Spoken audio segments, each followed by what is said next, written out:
Hey everyone, and welcome to another episode of Geek Bytes podcast. This is episode 74 of the podcast. I'm Ramon Mejia. I'm the beardless Edgardo Acosta. He's the beerless one, unfortunately. Every single podcast, we bring you the roundup of the week's best geek and tech news, and we discuss that news, of course, and anything else that we are interested in that week. In Geek News this week, we'll talk about Microsoft want to pix your new photo, Xbox One S deals, Nintendo NX rumors, the new Rocketeer, SD Comic-Con news roundup, and much, much more. And in our discussion section, folks, we're going to be talking about our review of The Killing Joke, which is DC's latest film based on the comic of the same name. We're going to tell you what we thought about it and whether or not you should pay the money to go watch it yourself. Short answer, maybe. But we're going to begin our show, though, with Geek News.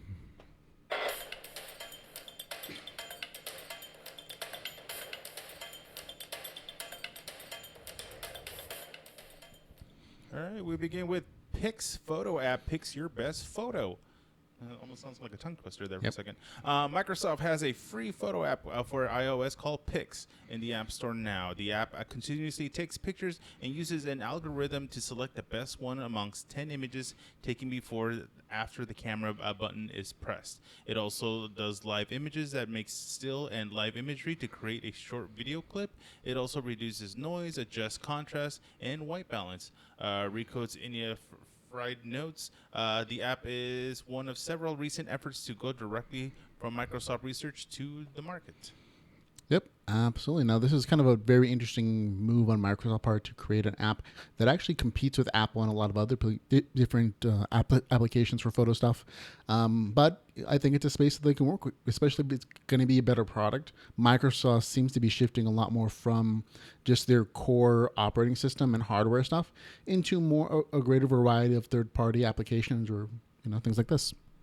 Yeah, I've seen a little versions of this thing before, but as for an algorithm to pick your best picture out of all those, it's always it's gonna go down to what you like, because everybody looks at their whole selection because they'll do either a reverse shot or whatever and just pick themselves out of the ones they want. But also, oh man, I can only imagine those people that take their selfies and all that. Just had to go through the whole library of those. Remember, 10 seconds ago when we took those a billion pictures? It's don't get me wrong. I like to record the moments of special times and whatnot, but I don't know. I was never really a photogenic kind of person at all, because I myself I am a camera person, but I'm more the other side of the lens. Oh, I hear you. I think that what Microsoft is trying to do is just take some of the guesswork out of good photography and giving a lot of professional photographers will use like the rapid picture taking options on their super expensive cameras, and this kind of brings the same option to lower end phone cameras where you have 10 shots and it kind of says, oh, this one's the good one, and you want to keep it or you want to try to look through the rest, and it kind of takes the guesswork out of your photo stuff, which is great.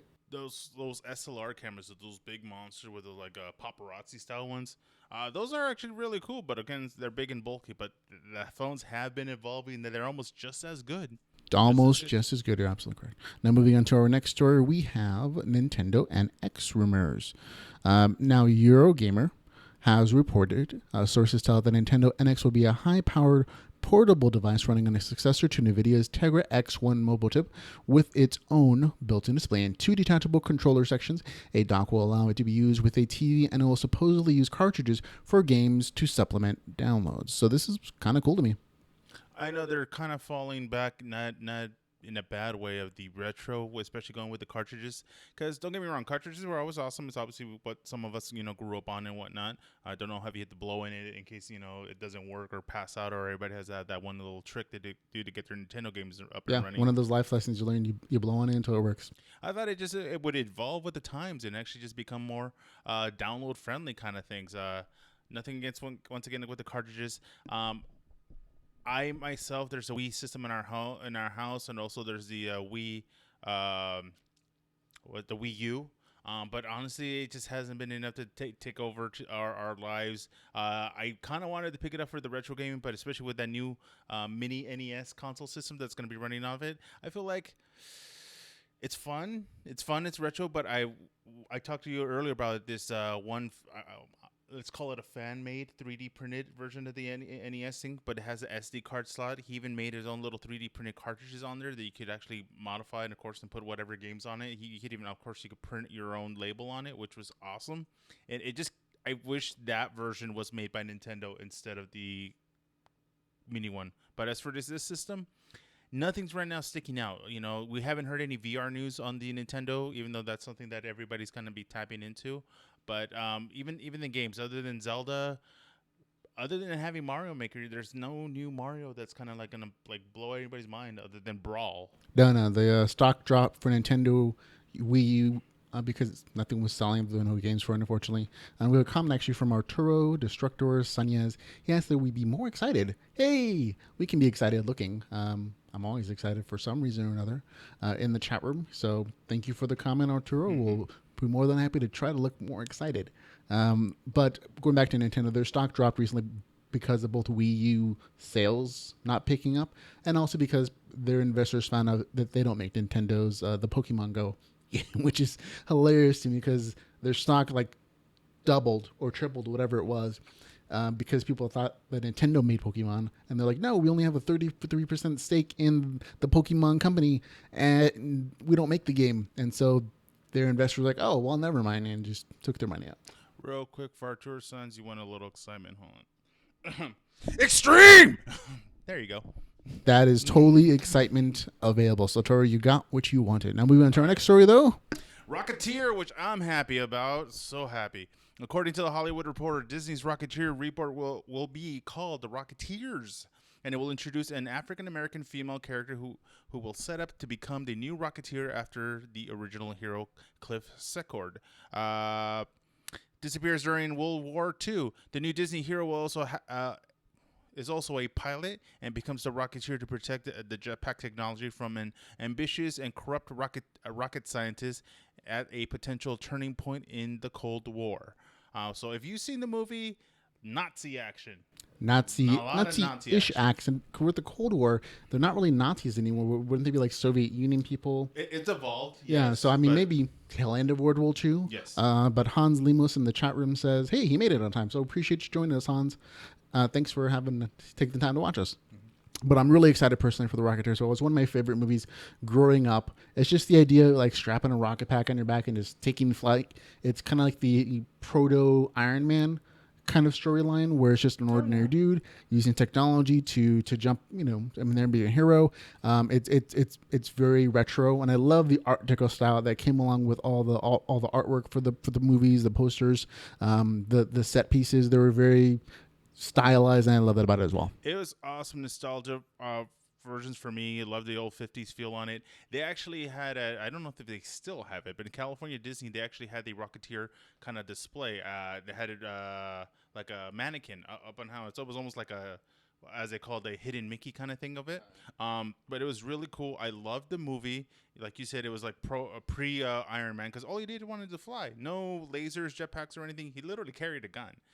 But it's based on like old 50s technology of what the heroes they thought they were going to be, other than giving them superhero abilities. The only thing is we did a lot of times, when we geeked out about the science, the realness of it. I'm like, dude, don't you think he would have like scorched his legs with the jetpack flames coming out, especially when those times where he's flying with his like knees kind of bent, but that's just putting a little too much thought into it. But I love the cosplay. I've seen female Rocketeers, the little nippy with the little fishnets and everything, just, for a little sex appeal.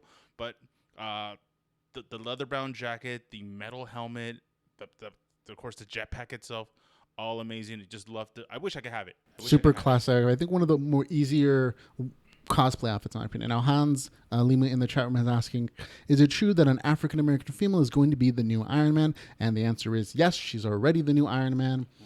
In the comic books. This is not going to affect the movies at this point. She's apparently a super genius, 18-year-old college girl who happens to be African-American. And she just from studying Iron Man in footage, she figures out how to make the tech herself. So she's kind of, a lot of the mainstream Marvel characters are becoming alternative or ethnically diverse, but that does answer your question. So in addition to the Rocketeer being African-American female, Iron Man in the comics will be one as well. Also, apparently Doom is also going to be another version of Iron Man in the comics. So that's another kind Oh, of the weird Iron twist. Doom. Yeah. You saw it. We talked about it before. You got the female Thor. You got Asian Hulk. You got who else? The African American / Hispanic Spider Man with Miles Morales.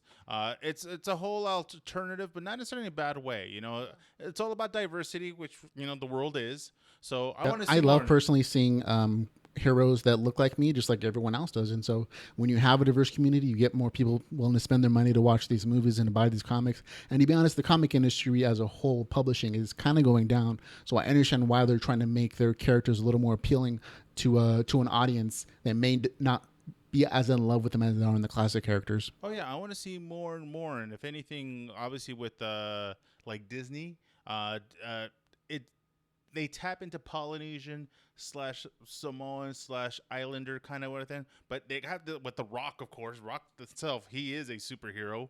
Gonna have these like magical characters. I don't remember the name of it, but he's like the short, stubby guy, but has that ginormous kind of tooth hook kind of thing that he carries around. The character. Remember watching the trailer? And he has like magical tattoos, like he's kind of like talking from the story through his body. What are you talking about? What trailer? From Moana. Oh yeah. Oh yeah, that character. Yeah. I only saw it briefly. I know he's the voice of one of the main characters. Yeah. But there you got a Samoan superhero. And again, Disney's, you're right, doing the same thing, trying to create a diverse group of characters that everybody can find something to love and appeal with. And personally, my favorite Disney character is Aladdin for that exact reason, because he looks like me. He's a brown guy with dark hair, and he's kind of the only dude besides like Mowgli who's a little child. So that's why Aladdin was my favorite character, because I could relate to him and see, oh, he looks like me as a kid. He's my favorite now. And Marvel and Disney are trying to recreate that same kind of feeling for children and adults by creating a diverse cast of superheroes. Yeah, I just can't wait to see some more Disney, how you say, throwbacks being brought back. There's supposed to be real quick 90s television channel for MTV. Oh, yeah, with like Beavis and Butthead, I think, and some other things. So the new generation will hopefully get introduced to a lot of the classic stuff that MTV and other people put out there in the 90s that we love as far as animation goes. But moving on to our next story, we have a wonderful announcements from Netflix. They've finally announced the release date for Gilmore Girls. It's going to be a 4-episode renewal of the show. Each episode is going to be 90 minutes long, so it's pretty decent size. And it will be available globally November 25th. So I caught a couple episodes, or at least when I'm hanging out with my wife and our sister-in-law. They're really big Gilmore Girls fans, and I see the show. It's interesting and all that. I've caught a couple jokes on Family Guy about the big Gilmore Girls. You got to check those out. Not really age appropriate, but it's funny. It's I don't know. It's like any kind of show or anything, you get into it. If you get into it, you start watching out. But it's not a cliffhanger. It's not no CSI episode. It's not Friends. It's not set in that kind of format. So it's not your basic sitcom. But it's entertaining either the way that I would recommend. Mostly probably ladies. Yeah, it's definitely a girly. It's a girly girl show, and that's cool. There's lots of drama, lots of family issues, and boys, girls, dating type of stuff. It speaks to a whole generation of women and men who are into that kind of thing. It was never my kind of thing, but I can certainly appreciate the fandom and the way people geek out about that. We're called Geek Bytes because we talk about the things that we love and the things that we geek about, which is why we talk about this show, because one of our only supporters on Patreon loves the show. So this is the kind of news that she loves to hear. Yeah, we tap into here, we tap into there. Hell, I'll watch all the Dynasty and all the what do you call it, soap opera shows. Especially being Hispanic, I raised on telenovelas. So I'm like, it kind of tripped me out when one time I saw on a show called Dos Mujeres Un Camino with Eric Estrada. They brought him to Mexican soap opera television, and I was like, he's a good actor. He's good in English and Spanish. He pulled it off. It was kind of choppy, but I can't knock on his Spanish ability. No, I like how they try to Americanize the telenovela genre with the television show called Telenovela, and it was a very interesting mix of Hispanic culture. Mm-hmm. The over dramatic acting involved in a telenovela that makes it interesting and dramatic. So this kind of ethnic diversity thing again popping up everywhere. Everybody loves them stories. All right, talking about more stories. Matt Damon stars in the most expensive Chinese movie ever. Got a question about that later. This week, the producers of the film The Great Wall released photos in Entertainment Weekly showing off the upcoming film. The movie stars Matt Damon fighting monsters on the Great Wall of China and is directed by the same guy that directed Crouching Tiger, Hidden Dragon. The film already has the most expensive Chinese movie ever filmed on, and Matt seems to be the only white guy in the movie. So when they say expensive, we're talking yen or American dollar? It's the most expensive movie that China has ever made. Probably not the expensive movie ever, but considering China is the global economy and they made some really super expensive movies, it's still a pretty big accomplishment that they've made this super amazing, expensive looking film that looks as good as far as special effects and costuming goes as Lord of the Rings. It's just Matt Damon's the white hero. It seems a little weird, but I understand why they want to use a major name like Matt Damon to be their action star. It's just that everyone else in the film is Chinese, and he kind of sticks out as. You think they would use Jet Li? You think they would use Jackie Chan? You think they would use anybody else? But let's get with a white guy. Yeah, I mean, I'm sure it's going to make a ton of money because it's a super great action film, and Matt Damon's an amazing actor and action star. It feels a little whitewashed, which is a thing that's been happening with a lot of films. That Egypt movie with all the pharaohs and gods and demons, white peoples. You see it a lot in other films, and we kind of joked about like The Last Samurai. Who was the great white hero? Tom Cruise. The Mexican. Who was the great white hero? Brad Pitt. I was like, come on, dude. And it's like, don't get me wrong, especially if it's a whole culture surrounded even with the name itself, like the Mexican or whatever, and you're gonna have a white guy being the main star. I'm sorry, it kind of hurts a little bit. Yeah, there are other stars they could have used, but again, maybe just thematically they want to make this the most expensive and the most profitable film they ever made. And they thought, hey, Matt Damon's interested. We'll grab that dude. He brings the people to the theater seats. Yeah, man, I would have gone a whole different direction. Once again, could have used any. There is a library of Asian stars, even of course in China themselves.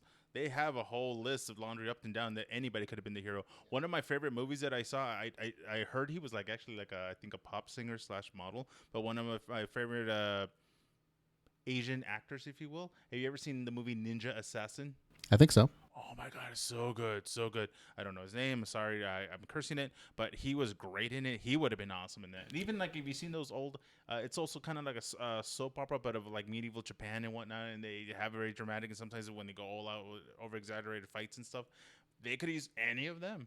And plenty of people now. Hans Lima in the chat room were saying it was the Gods of Egypt. Yeah, that's the Egyptian movie I was thinking of. Man, thank you. Appreciate to letting me know. And he also says that actor you're thinking was called Rain.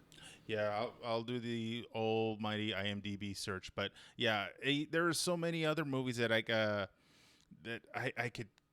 Well, I'm saying if I could name them, I'd name them. There are plenty of movies where white people were in, unfortunately. But that means that it just seems odd to us, so we bring it up because it looks like a great movie otherwise.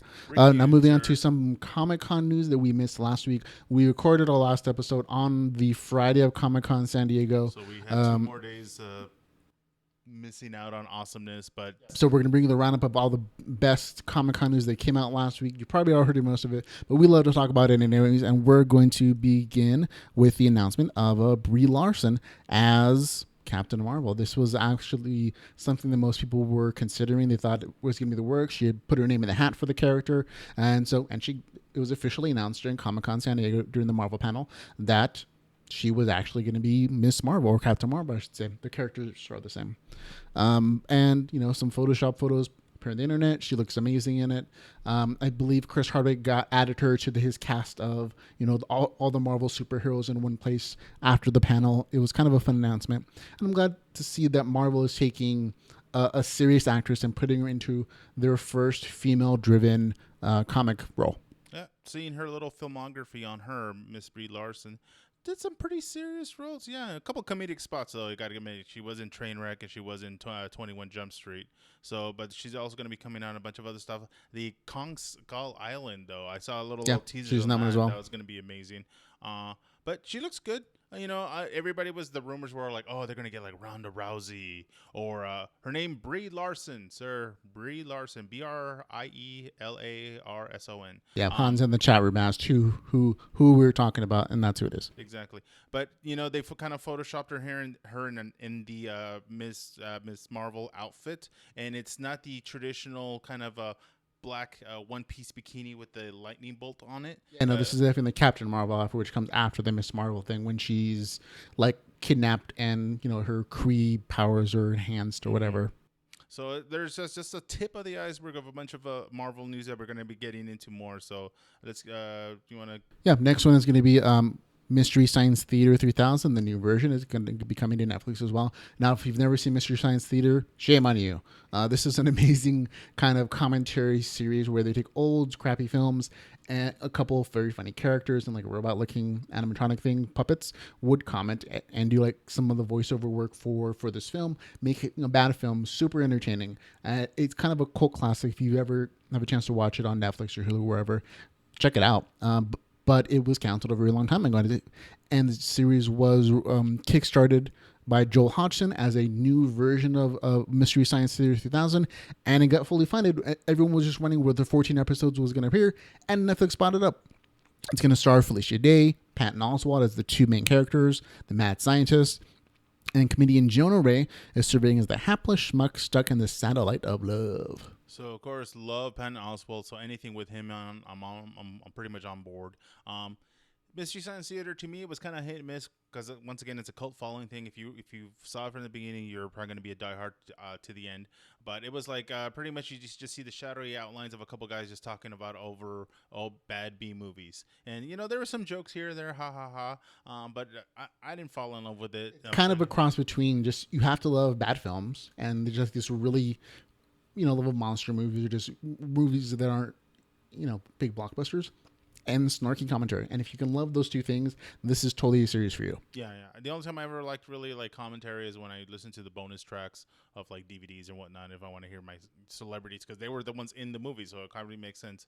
But this is them. Yeah, but we've done bonus commentary too. I believe we did a commentary track for Star Wars Episode 4, which you can get if you're one of our Patreon subscribers. And it's kind of the same concept, which is we're watching a movie, we make our observations, cracking jokes left and right. And so this kind of genre of added content post film has kind of grown because of this thing specifically, Mystery Science Theater. So we're doing it. I'm certainly going to watch it and check it out. If nothing else, I mean, people paid enough money in Kickstarter to film 14 individual episodes. It's from their pockets, so there's enough fan base love for it.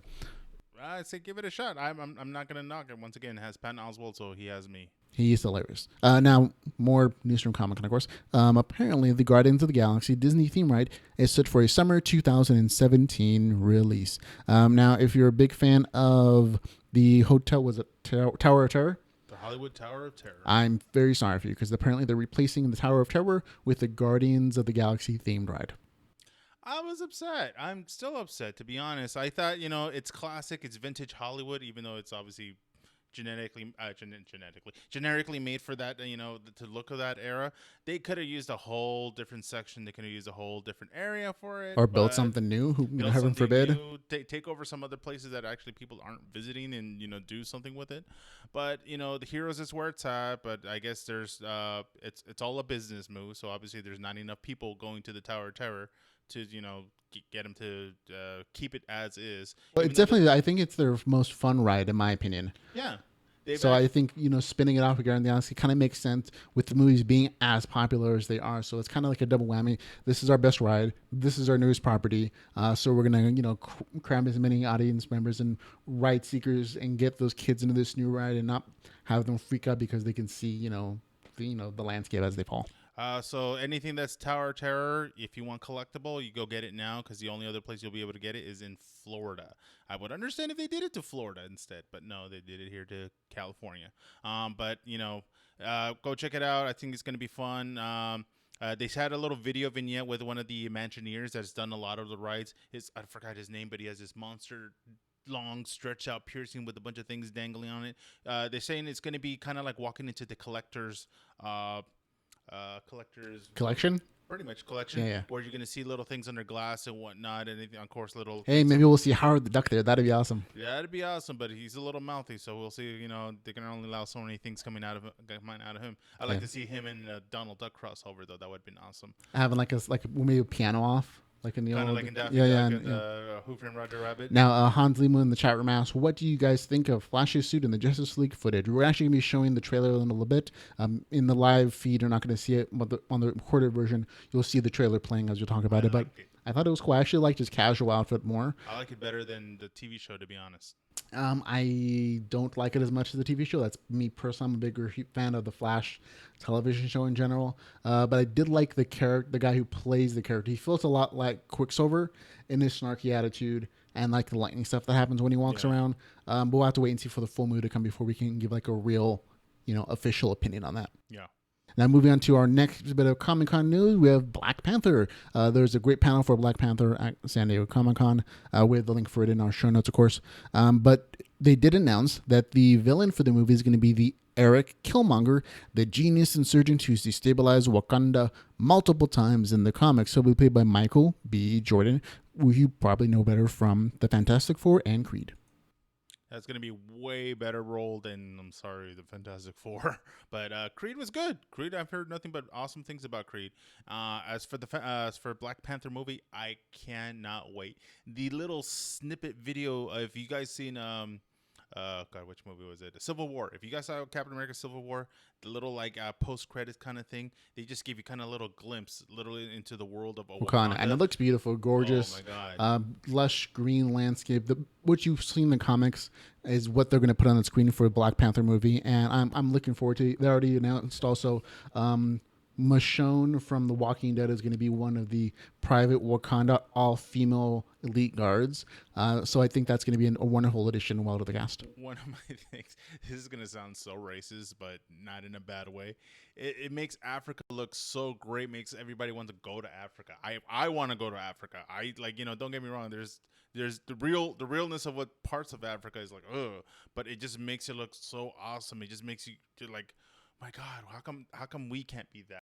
But that's the whole the concept of the story of it's basically what Africa will look like without colonialism having kind of screwed it up, and I think that's what kind of draws a lot of people to, because a lot of the world is just kind of messed up because of colonialism from a number of different countries, and they felt misplaced and subjugated. And Wakanda in the comics never experienced that. They were always technologically advanced. They had an advantage in technology and health and safety and science.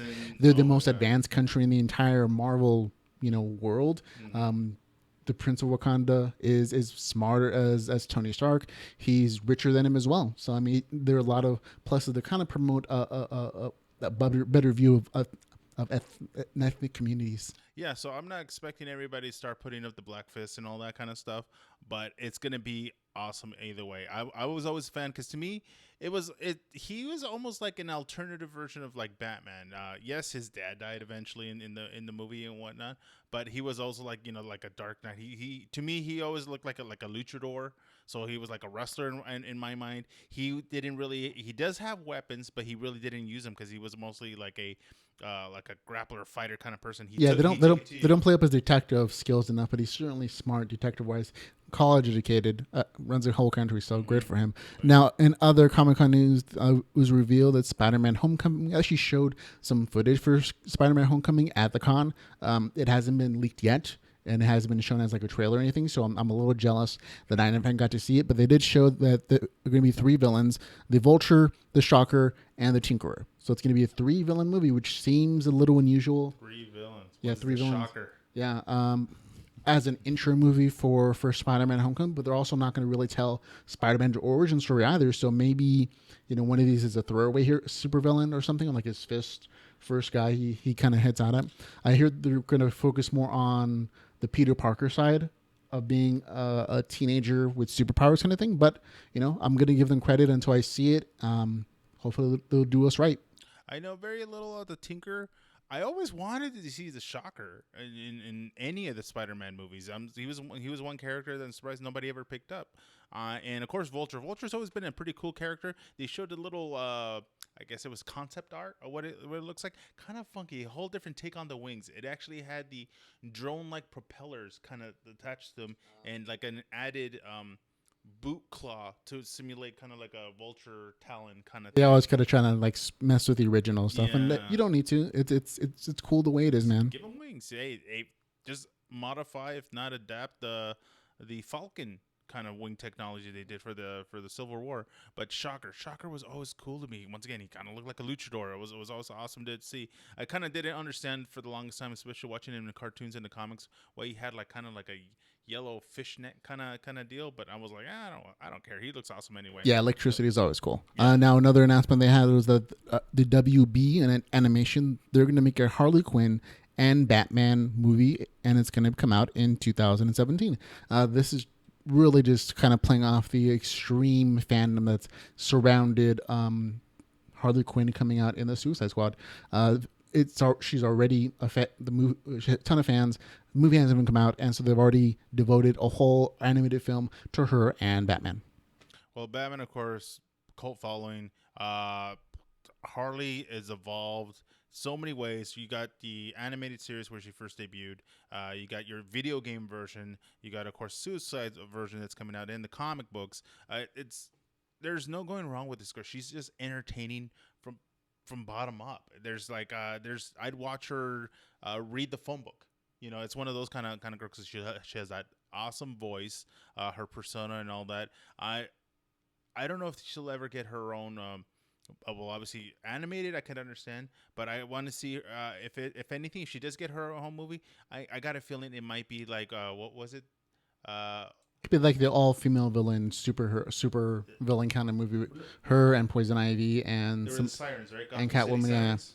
They actually have their own comic, I think, as well. So they could do that for her own standalone film or animated film. We'll have to wait and see. But some other entertainment news that came out of Comic-Con. Ghost Rider is coming to Agents of S.H.I.E.L.D. Now, if you're not a fan of Agents of S.H.I.E.L.D., I feel sorry for you. It's an amazing show. They've been doing some great things story-wise. And I think it's interesting that they're pulling in mainstream Marvel characters, although this Ghost Rider is not the same when you see with the Skull and the Harley one, which is great in my opinion. This is, again, another ethnically diverse character. It's going to be played by the Marvel character Robbie Reyes as the all-new Ghost Rider, who's I think he's not connected to the spirit of vengeance as much as he is to just this killer demon. Yeah, I saw the comic. The first time I saw this version, once again, it's not with a motorcycle. It's with a car, like a muscle car, kind of like Fast and Furious kind of style theme that they were going with. Still has the Skull of Fire, even though it's a little trippy on design. The skull, at least in the comic books, reminds me of Hordak from the old She-Ra cartoons. But I'll check it out. Like looking at the comic the skull books. to me felt a lot like the face mask for like an anime that I've seen with the guy with the big sword. That one. Yeah, like Bleach or whatever. Yeah, for Bleach, the Bleach mask. Yeah. So it's going to be interesting. I remember not watching, but, flipping through the comics and stuff, very Latin based. He's the kind of guy that, patrols his neighborhood and takes care of the gangsters and that kind of stuff, all the Kind of makes sense that he'd be in like Agents of S.H.I.E.L.D. because he's, Ghost Rider's not a mutant. And so they're never going to use mutants on the television show. They can't. They don't have they don't have the legal rights. So they're using the humans and they're getting rid of all the mutants in the comics anyway. So Ghost Rider is just supposed to be a spirit of vengeance, so he can show up on Agents of S.H.I.E.L.D. Yeah, so I can't wait to see it. They at Comic-Con too, as a way to promote it, they actually had the car. Yeah, they had the characters from Agents of S.H.I.E.L.D. reveal the car, and it's kind of cool. I love seeing those guys hang out and talk because they're really friends in real life. I mean, you spend so much time on a set, it's hard not to become friends, but it's one of my favorite shows, and I'm certainly glad to see that it's getting next season, that interesting storylines. So I'm in love with it. Now, we're on to the trailers that were released during Comic-Con. There were over 26 trailers that came out during San Diego Comic-Con 2016. We won't be looking at them all, obviously. Just some of our favorites, the ones related to the themes and the characters that we love the most. And we're going to start off with the Doctor Strange Comic-Con trailer. This was super great. I loved seeing as much of Doctor Strange as possible. You again get that intro of him being the medical doctor, the pianist, the man with the fine fingers who saves lives, and he loses it all. And of course, then he goes into the mystical realm to save lives with his magical powers. Yeah, it's like a trippy combination of like the Matrix and what's that one? Inception. There you go. It's so much effects. Like I bet that was all done in just a green screen room.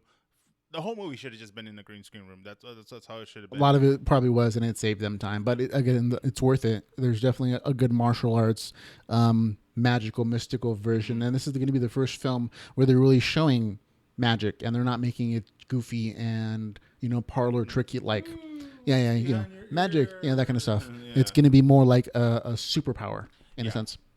I can't wait to see it. I don't know how long it's gonna be because it feels like it would be like very Lords of the Ring, like would be forever, or like the Harry Potter series that would just continue going on chapter to chapter, which I'm not complaining. But I can't wait. It's coming out this year. Yeah, this year. It's not really that long. I believe it's going to be a November release. Oh yeah, it's going to come out before December, because December is going to be Star Wars month. There you go. With Rogue One coming out, so they don't want to compete with that. So they're releasing in November, and I'm looking forward to seeing it. Now, another trailer came out. This is a new trailer for another Marvel property called Legion. Now, Legion, if you don't know, is apparently like this most powerful mutant in the Marvel universe. If you've never heard of it. It's if it's anything like the comic, it's supposed to be the son of Professor Charles Xavier. Spoilers. He has trouble, of course, like any mutant had trouble controlling his powers. But at least from watching the trailer, unless I missed it, you're not, and it's made by Fox. You don't see like they're not at the mansion, at least from what I could tell on the trailer. You don't see any of the gimmicky costume characters on it. You don't see Cyclops walking around. You don't see Professor X rolling around. You don't see Storm flying. You don't see Nightcrawler. And so it's like, all right, so this guy just has, let's call it headaches that does impact on a lot of things. But I was expecting more. I was expecting comic characters. I was expecting more of that kind of stuff. But they decided to guy with head issues. Yeah. The trailer stuff was amazing, and they really do play on the fact they're having a lot of fun with like the different personalities within his mind that have these different superpowers, and when he kind of takes over that character's personality, he actually has access to their powers. So it kind of becomes a power of the week or personality week. And it creates a lot of different variety that's possible with this kind of storyline, which I think is really great for a TV serial story, and it makes the superpower thing a little more lasting. Now, Hans Limo in the chat room is making a point that fans were upset with Doctor Strange because the monk that trains him is a white girl. And to me, that is, again, another case of whitewashing, but I'm going to give it a chance because she's a good actress, and if she pulls it off right, I don't care as much. But again, I'm not that ethnicity. I'm not that great huge a fan of Doctor Strange to get as upset about it. So I understand their point of view, and that something's different. Yeah. But to me, that's what it feels like. She's not the main character. She's like a tertiary character. She's like a side character. So the fact that she's just different doesn't upset me as much as if the main character that I used to love from the comics that looked like me was now whitewashed. So it's not as big of a deal, but I do understand why fans are upset. It wasn't like the, when they changed the race of Nick Fury coming from white guy to, Mr. Sam Jackson. Because remember, they did do the first Nick Fury movie with David Hasselhoff playing Nick Fury, which was hilarious as concept. I haven't seen the movie, though. I really want to see it. I don't care how bad it is. I've seen the old Captain America 2 movies they did prior. It was horrible, but it was just... wow, they did it kind of thing. So it's a little disappointing, but the same thing with the Kingpin when they had like a Michael Clark Duncan being in the Ben Affleck the Daredevil movie. I liked it. I thought actually it was more impressive than the current Daredevil's Kingpin, the big semi-muscly but thick white guy. And like I said, sometimes just having the right actress, it doesn't mean they look the same, but if they're playing the character and they did the best job for that role, I don't have a problem with changing looks from comics to movies. Like I said, for me, even if it appears whitewashed on the trailers, if she does an amazing job in the role, I think it'll be a great decision. But if it sucks, people are going to look back and say, oh, this was a horrible decision to cast her that way. And so I'm going to be dependent upon the final product. And so I'm going to wait until I see the movie before I, pass judgment on the thing, which a lot of fans don't do, unfortunately. Now, another trailer that came out is actually going to be the Justice League. They gave us a sneak peek at the Justice League footage for the film. You get to see Batman, Ben Affleck, going around trying to recruit other members of the Justice League. He talks to the Flash. I believe it's going to be Barry Allen. Yeah, I don't know if they confirmed it. But he's all in. Wonder Woman is already on his side after Very Superman's honest. death. Yes, Cyborg at the very end, who's both not cyborged up and then cyborged up, and then of course Aquaman. Aquaman kind of steals the show in the trailer and the little footage they showed us, just because of his attitude. He's just the actor who plays Aquaman. Jason Momoa. Yeah, who played Khal Drogo in Game of Thrones. He is a very intense actor who's very method. The facial expressions are just super hardcore, and he conveys a lot of feeling with simple looks. And so I think that plays well. He makes Aquaman look badass. Don't get me wrong, the little blonde haired, blue eyed, orange suit, green tight wearing guy from the comics, from the old cartoons, he was pretty much just a joke character. A lot of people were like, Aquaman, who wants to be Aquaman? Jason Momoa made Aquaman look badass. Absolutely. There was like even a couple jokes on him because they were like, they did an interview on TMZ. They're like, hey Jason, how can you handle like all that swimming? He's a, I'm Hawaiian, bro, and he's like, walks away. And that's the best way to handle hecklers from the press, actually, exactly, in my opinion. But like I said, the trailer looks amazing. Kind of gives me hope that the Justice League movie is not going to suck. Batman vs Superman. I mean, we kind of had a 4 out of 10 rating for the movie.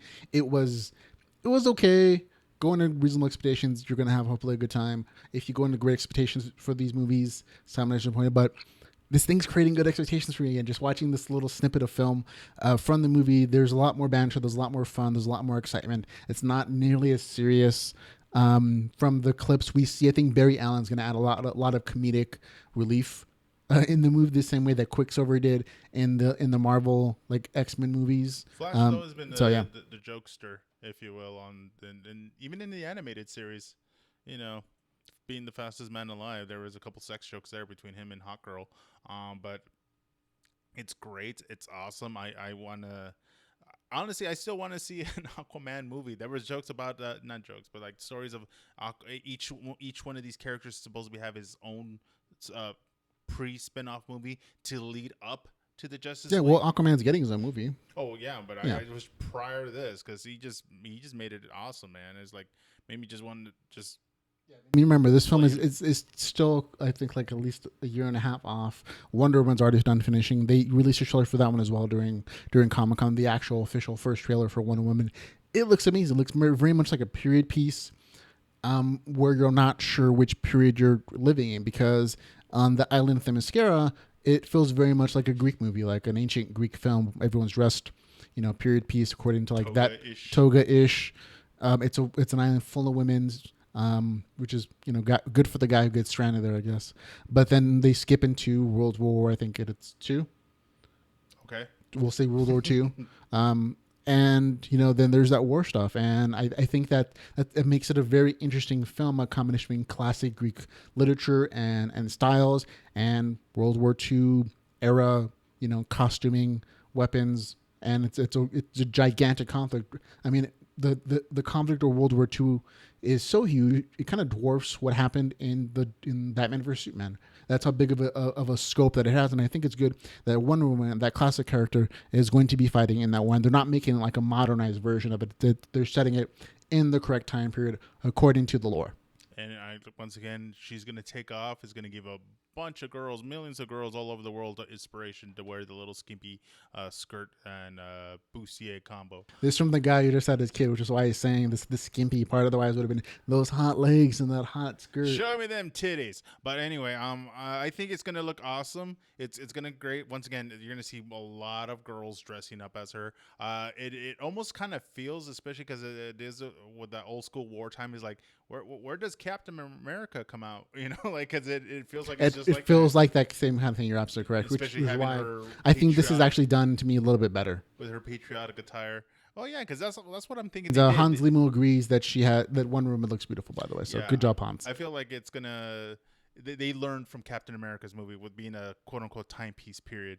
That's where like, hey, let's work on that. I want to see, like, especially obviously she has a sword, she has the shield, she has the lasso of truth. I want to see how they're gonna tie that into the movie and actually expose its abilities, if you will. Yeah, I think great for interrogation. Interrogating spies. Where's your captain? Where's your bunker? All that good stuff. Yeah. Perfect for World War II kind of film where you're trying to get information about, bunkers and Nazi things. But speaking of our next trailer that we saw, it's actually going to be another Batman movie. Only this time it's going to be the animated version, the Lego Batman movie, which has been in the works for quite some time. And they've released some teaser trailers before. This is supposed to be the official one that shows you a little bit more about what's actually going to be happening in the movie, including, Robin. Who's Robin? It's good. It's so good. It's a lot more funnier than I thought it was going to be. be. Yeah, you thought I was gonna be. Oh, it's gonna be like the Minions movie. It's gonna be some cheesy Lego-ish kind of whatever. It obviously takes place of let's call it the inspiration from the Lego movie. But if you ever played the Lego Batman games, it feels like you're just playing the game. It feels like it's like the cutscene in it. But there's so many jokes in it, so many Batman puns and references. One of the scenes that it was really quick that made me laugh is like he's flying into the Batcave or towards Wayne Manor and whatnot. He's asking for password, please, and he's like, no, Batman. I was like, oh my god, that alone just made me laugh because a password accepted. Yeah, they don't take this one seriously. As serious as Batman vs Superman, this one's just as funny and irreverent, and I think that's going to appeal to a lot of people. I plan to watch it. I'm not really into the Lego movies. The Lego movie itself was okay for me. Some of the songs were really creepy. If you think about the lyrics and everything, but this one just seems absolutely fun and irreverent, and I'm looking forward to watching it. Oh yeah, even the jokes with Robin being the little nerdy sidekick that eventually evolved. He's not like emo or anything. He's geeky. He has like thick glasses and everything. So like, this guy's gonna be Robin, but we'll see. It looks nothing but entertaining, and of course it's gonna make money. The games are gonna make money. The Lego sets are gonna make money. So there's no loss on this game at all. Yep. Now our last DC trailer was actually going to be for The Flash season 3. If you've been watching The Flash on the television show, you know at the end of season 2, spoilers, that Flash went back in time and changed his past. He saved his mom from getting murdered, and that of course changes his entire future. And if you're familiar with the comics or the animated movies, this is of course the Flashpoint storyline, where Barry has to deal with not having powers or just having changed his history, so he's not the Flash anymore. That there's a new Flash, and potentially that there are a lot of villains out there that he never caught because he was in the Flash and he wasn't around.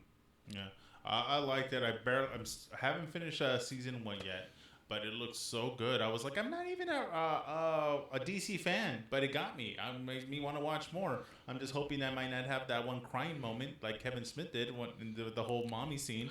But then again, I'm a big softie inside. So and also a father now, so exactly. It's like you're gonna bawl just because of that. Exactly. But I want to check it out. I know I'm supposed to watch Arrow first, and I watched Flash first, but you don't have to watch the Arrow to enjoy Flash. Yeah. There's like a one crossover episode at the beginning that kind of shows him initially. They were testing as a possible character, but just jump into the Flash. It's on Netflix. You get to see the first few seasons, and you can just enjoy it. And you don't have to see the Arrow at all. I'm not a huge Arrow fan personally.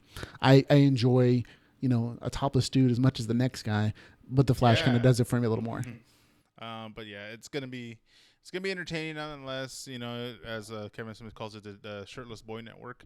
But it's gonna be good. It's gonna be good. I just want more characters, more, especially with the influences of the movies being as amazing as they are. I don't know. They can, because obviously they've had a Wonder Woman TV show, but I don't know if they'll try it again, because they did try prior. It got shot down as fast as the pilot got shot up with some girl, but it was Wonder Woman, but she had pants on, and it had like weird star pattern, and all that people were having with it. Obviously, it never came to light. I think we're going to see Supergirl on the Flash before we see Wonder Woman. Remember that Supergirl this season is coming to the CW, so they're of course going to do crossovers with the Flash. They've already filmed an episode, and also with Arrow, just to kind of introduce you to this new universe. I'm not sure how they'll explain that. She's never noticed these other superheroes before, but they'll do some way to do it. But going on to our next trailer that came out during Comic-Con, American Gods. Now, I was super excited to see this trailer. If you've ever read the Neil Gaiman book, it is absolutely amazing. It's a wonderful story about old gods like the Norse thunder gods, pantheon of gods, Egypt, African, whatever, and the new gods like television, the internet, computers, sports figures, whatever it is. Like these two cultures clashing, and a single, regular, human shadow kind of tipping the balance in one on one side or the other. And it's an amazingly epic, super great story that Neil Gaiman wrote, and I'm a huge fan of it. I love the concept of it because I know they've done it in the comics, but it always made you wonder, like, what if Zeus fought God or fought Jesus or that kind of thing. It was just just the concept is it's interesting. It reminds me like the old Gargoyles episode where they went to like a island of Avalon with all the mythical Gods, creatures yeah. all met together. Like It's really what this is in a lot of ways. It's all the gods having a huge throne at the end of the season, and kind of explaining some lesser known deities that you may not know but are super cool and interesting and violent and horrible at the same time.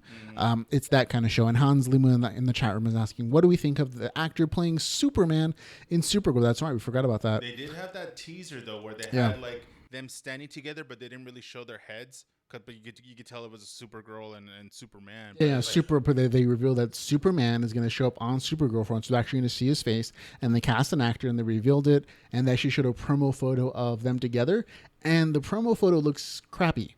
Like, him and her together don't really mesh for some reason. Like, if you see him at a different angle, he looks fine as Superman. But him standing next to her is just kind of weird looking to me. But again, it's one of those things that final product, all these early glam shots, all these early promo things are just not, they're not the final thing. So I'm going to reserve judgment until I see how he acts in the movie. He's not the main character. He, and he shouldn't be in a TV series entitled Supergirl. But I think they're definitely doing everything they can to boost the ratings of the show so they can justify how much they paid for it. Let's see. I'm trying to find his name. If you beat me to it, you're awesome. But okay, Tyler Hoechlin. So he's the Superman for nice young looking guy. Honestly, I would have been okay. Well, he's pretty much older. Obviously, he's older now. I don't know if he physically has matured. But how about getting Smallville's Superman? I think he was too close to the original CW product. They might not have the licensing for him, negotiating and stuff. And they also want a fresh start where they don't have to, deal with all that baggage. And like, oh, that's the Superman from there. Therefore, we have all this other cast of characters, including a different Supergirl from, the Smallville show. There's a whole bunch of stuff, which is why they probably didn't go with him. So he doesn't look horrible. He looks nice from the photos we can see of him online. It's just, I think that one shot of him next to Supergirl just doesn't quite work out as well as they were hoping. But remember, it wasn't like an inside joke or anything like that. But remember, the step parents that raised, is it Tara? Yeah, it's actually Dean Cain. Kara. Cain played, Kara. Dean Cain played Superman in that Lois and Lane. That was a nice nod to the original Lois Lane Superman television show with Dean Cain. Yeah. He's her stepfather, and I think they're bringing him back. I didn't see all of the season that was on CBS, so I don't know if they showed him or not. Not again, but hopefully we'll get to see more of him on the CW version. But one of the other trailers we saw, which is actually going to be super nice as well, is the trailer for The Fantastic Beasts and Where to Find Them. They had another trailer come out for that movie. It's adorable and it's cute and it makes me want to see the movie so much more. I'm happy to see another Harry Potter film. Again, this is another period piece. It's not set in our modern world. It's set in the 1920s America. So Harry Potter period piece totally does it for me.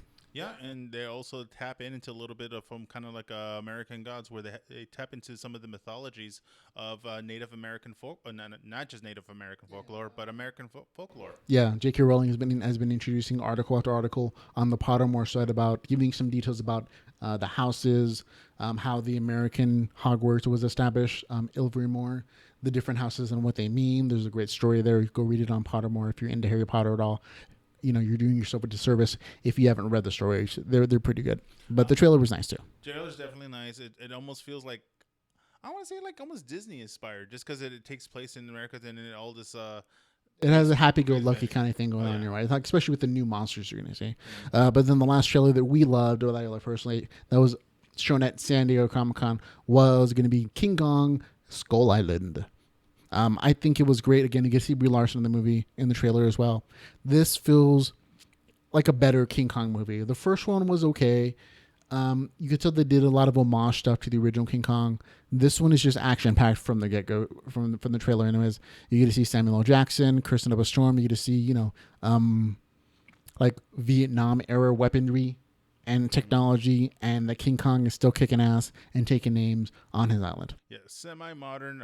Supposedly, this is going to be a prequel set up for that Godzilla King Kong versus Because movie. they're doing another Godzilla resurgence in Japan, which I hear was okay. And King Kong's coming out here, and they're going to do a crossover. It's Godzilla versus King Kong, and they're going to duke it out the way kaiju monsters were meant to duke it out. So it's gonna be good. It's almost like hopefully they don't tie in Pacific Rim in there somehow, because then it's just gonna be a big old Power Ranger episode, which is a Power Ranger movie's coming out too. So many crossover opportunities. You have King Kong, you have Godzilla, you have Pacific Rim, the Power Rangers. Just big robots and monsters. The opportunities are endless, ladies and gentlemen. So, folks, if you're writing that fan fiction, let us know. Send us the link. We'll be more than happy to read it and talk about it on air. Now, again, there are a ton of Comic-Con panels. If you want to check them out, we put a link in the show notes for all the ones that showed up. They were a little more strictly about having them stream live this year. So you're kind of only getting snippets, but I think it's Chicks and Flicks on YouTube had the best footage of all the panels. And again, we have a link for all the Comic-Con panels for Standard Comic 2016 this year in our show notes for the podcast. So go click on the link, and if you want to watch all the live stuff that happened at San Diego Comic-Con, like the audience questions and any of the non-trailery reveals that they did there, they're all there on the internet and on YouTube. So I hope you guys appreciate that. And we are going to have move on into our geek news section. Of course, if you want to support us. Yeah, if you like this, if you like the podcast and want to help support us, you can find out all the ways to do so at geekbytespodcast.com/support. And anything will help. Absolutely. Of course, we're going to move on into our discussion section.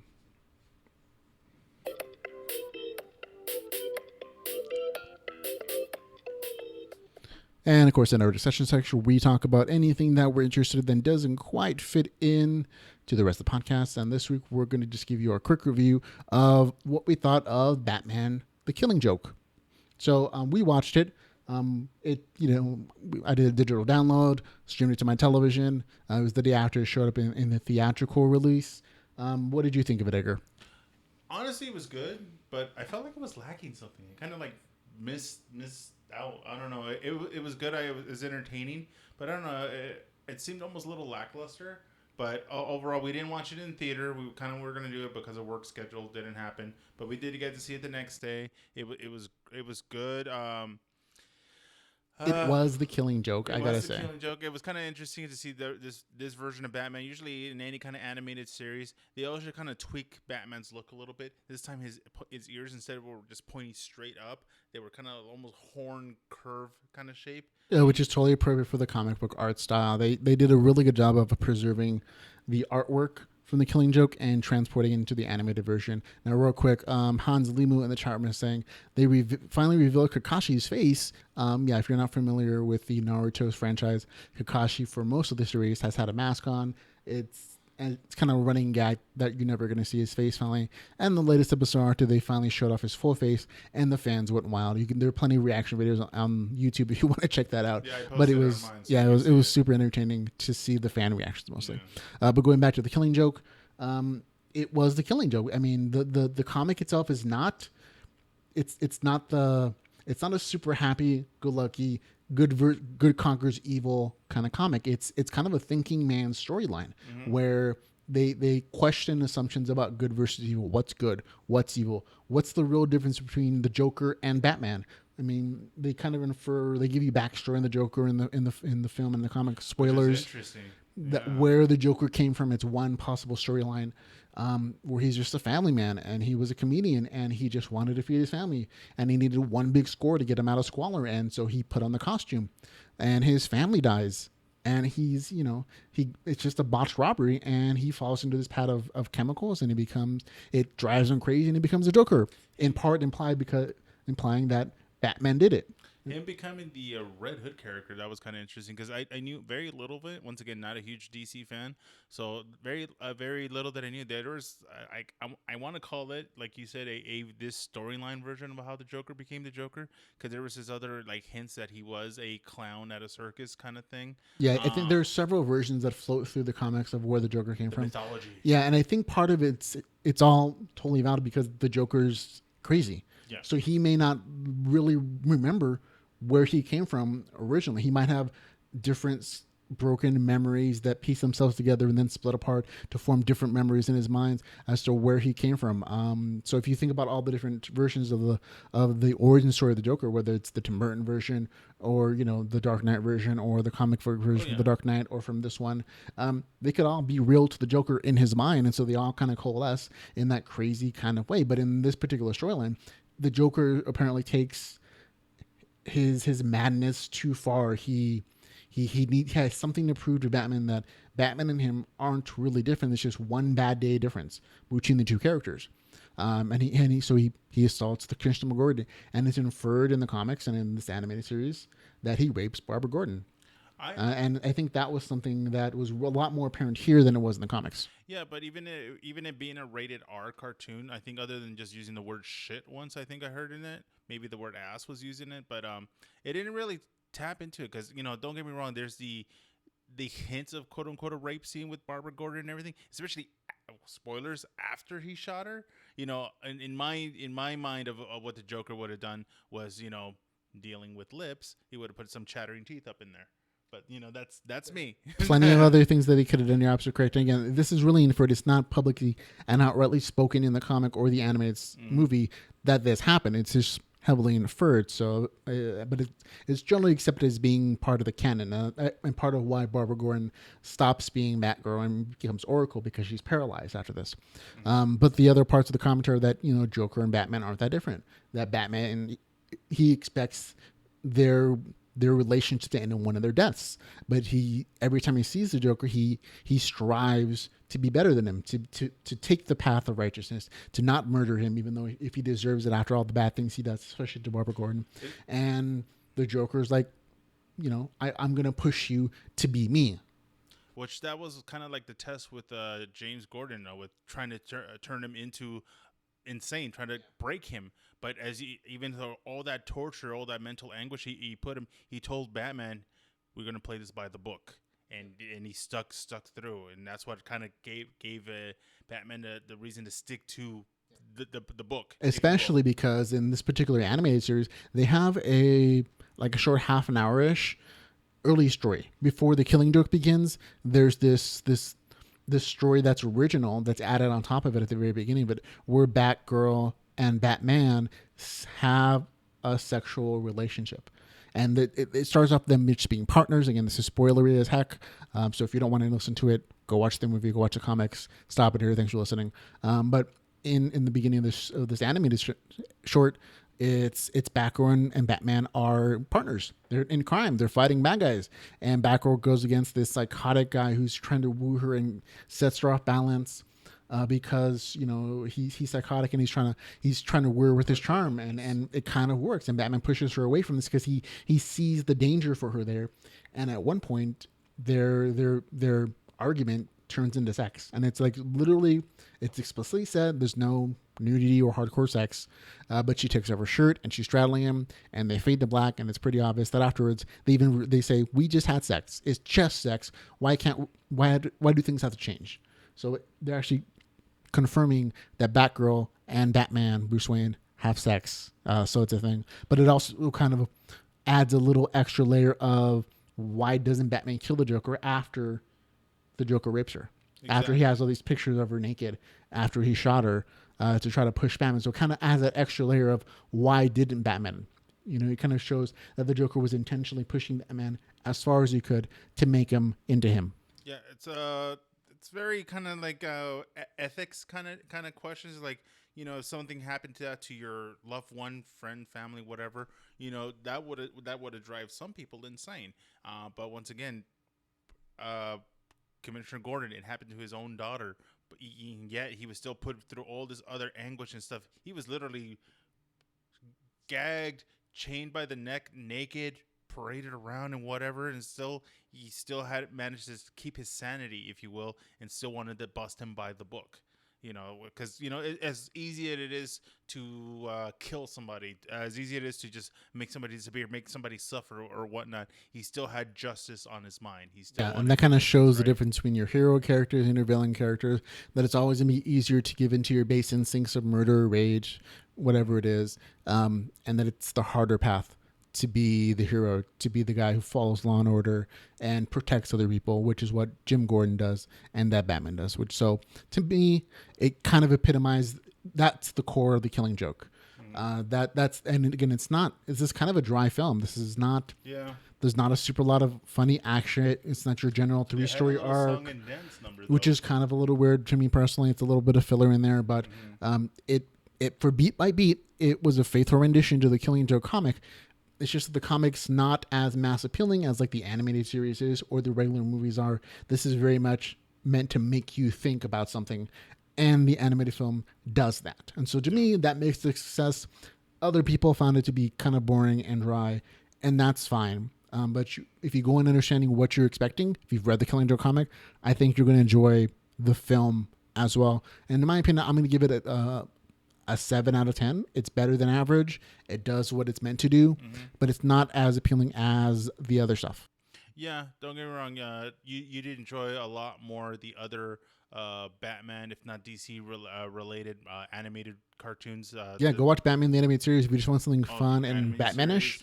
The animated series is absolutely adorable and great. You can watch it on Netflix, you can watch it on Hulu, and of course Amazon, I believe. It's all there for you to pick apart and just enjoy it as a regular superhero show. This one is very adult. There's a lot of adult themes in there, and to me that makes it appealing. But I'm the kind of guy who enjoys thinking about things, and when I read the original comic, I sit up for days just thinking about all the contextual and concepts and all the things that are just like, this is weird, but it's making me think about what it means to be good and evil and the different Batman and the Joker and all that classics of that's a deeper layer than just that surface action. Gives you more into I wish they would tap more into the mind of Batman, but then again, Batman's mind's always been a mystery. For a guy that gets his parents killed and internally trained like majority of his life for justice, but still lives a dark, lonely, isolated life. It makes me want to know more about Batman. Don't get me wrong, Joker as a character is awesome and everything, but they have all these alternative storylines, so I can't really say, oh, this is why he's nuts. There's so many reasons and possibilities. If you want a better look into Batman's mind, I think the Court of Owls storyline, which is also an animated movie, is decent. You get the Damian Wayne aspect, where that's his genetic child, with Talia al Ghul. You also get like a backdraw supervillain rich people society, and they kind of mess with his mind, so he has to go into his past and relive his traumatic experiences and why he does some of the things he does. So if you're looking for that, I think the Court of Owls is a little bit better for that respect. But that's our opinion on it, folks. Thank you very much for listening. We appreciate you taking the time to listen to the podcast, to watch us on YouTube or on our webpage at geekbytespodcast.com. We appreciate you listening. And of course, I'm going to be Ramon Mejia. I'm Edgar Acosta. And remember, folks, to go geek out about something.